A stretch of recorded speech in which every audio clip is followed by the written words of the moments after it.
tanggal 21 Januari 2026, Bapak Presiden sudah selesai melaksanakan kegiatan di Inggris. Oke. Jadi ada beberapa pertemuan. Yang pertama dengan Perdana Menteri Starmer. Intinya ada 3. Jadi yang pertama ada komitmen investasi sebesar 4 miliar pound sterling. Itu sekitar 90 triliun. Oke. Kemudian yang kedua ada kerjasama maritim. Kemudian yang ketiga ada kerjasama dalam pembangunan 1.582 kapal nelayan. Nah, yang menariknya begini.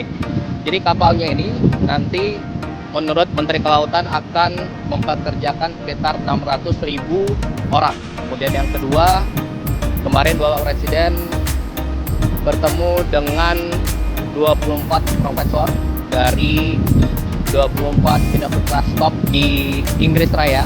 Intinya satu, yang pertama ada kerjasama pendidikan.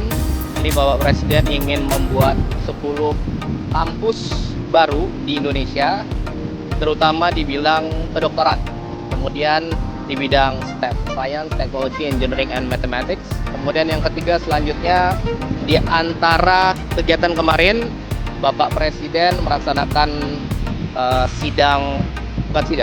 rapat koordinasi dengan tim Satgas PKH di Jakarta. PKH penertiban kawasan hutan yang beliau bentuk 2 bulan setelah dilantik, Januari 2025. Oke.